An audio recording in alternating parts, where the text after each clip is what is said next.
কেউ যদি একটা কৃষি ব্যাংক গড়ে তুলতে চান তাহলে আপনারা পানের চাষ করতে পারেন। দেখুন, পান নয়, শুধু টাকা, শুধু টাকা। আসলে বলতে যে গরিবের কৃষি ব্যাংক বলা হয় যাকে, সেটাই হচ্ছে পান। যে কোনো মুহূর্তে আপনারা চাইলে টাকা তুলে নিতে পারেন, যে কোনো মুহূর্তেই। ভালো পরিচর্যা করে এরা এরা যেমন পরিশ্রম করে ঠিক তেমনই ফল এরা পেয়ে থাকে। ঔষধ বলেন, সার বলেন, সময় মতো প্রয়োগ করে, তার কারণে আসলে আল্লাহ তাদের এত সুন্দর পান দিয়েছেন। তো চলুন আপনাদের ঘুরে ঘুরে পানের বরজটা দেখাবো, এবং যদি পানের বরজের মালিক থাকে তো তার সাথে কথা বলবো। আসলে পান দেখতে খুবই ভালো লাগে, মনে চাইলে চলে আসবেন এই বরজে। দেখে খুব ভালোই লাগছে যে শুধু টাকা ঝুলছে। বর্তমান সময়ে এক পণ অর্থাৎ 80 পিস পানের দাম 100 টাকা বা 120 টাকা এরকম আমাদের এলাকায় বিক্রি হয়। তবে পানের একটু সাইজটা ছোট বড় উপর ডিপেন্ড করে।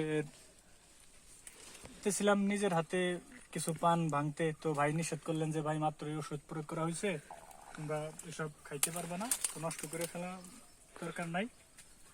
দেখুন আসলে টাকাই ঝুলছে।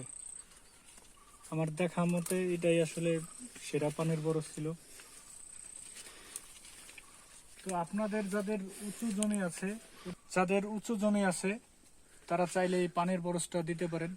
আসলে আপনাদের যে কোনো সময়ে সকাল বিকাল যাই হোক, যে কোনো সময় টাকা তুলে নিতে পারবেন এই ব্যাংক থেকে।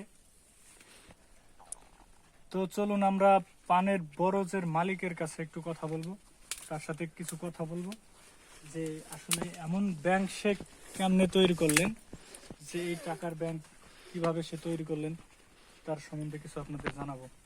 চলুন আমার সাথে।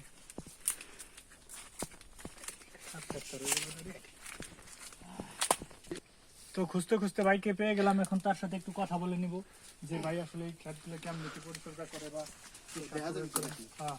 আসসালামু আলাইকুম। ওয়ালাইকুম আসসালাম। ভাইরা আছেন ভালো? আছি আলহামদুলিল্লাহ। ভাই ভালো আছেন? হ্যাঁ ভাই আছি ভালো।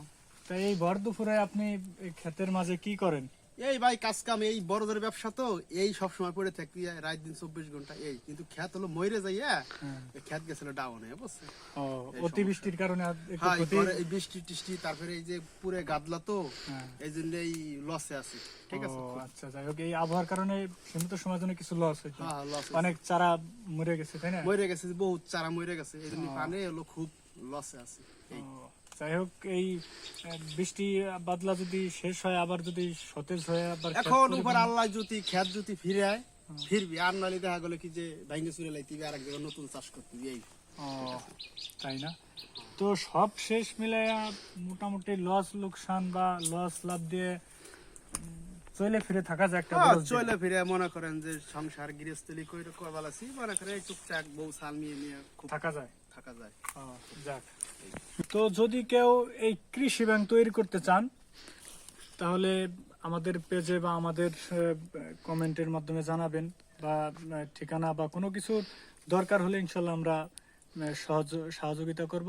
ধন্যবাদ সবাইকে। আসসালামু আলাইকুম।